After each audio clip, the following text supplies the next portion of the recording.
How to make do-it-yourself pugaran ng manok. First, kailangan meron kang impact wrench na malupit.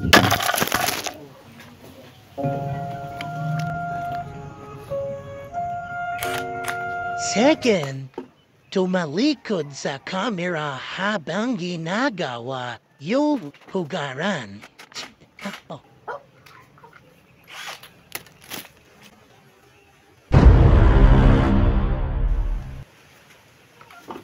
Pagkatapos, i-pass forward mo para mapabuhan na ng reels.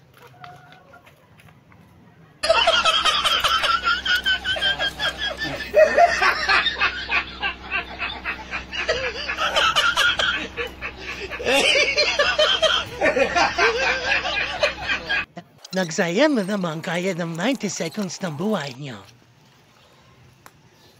Itlogan, no? Panis na naman si Emon.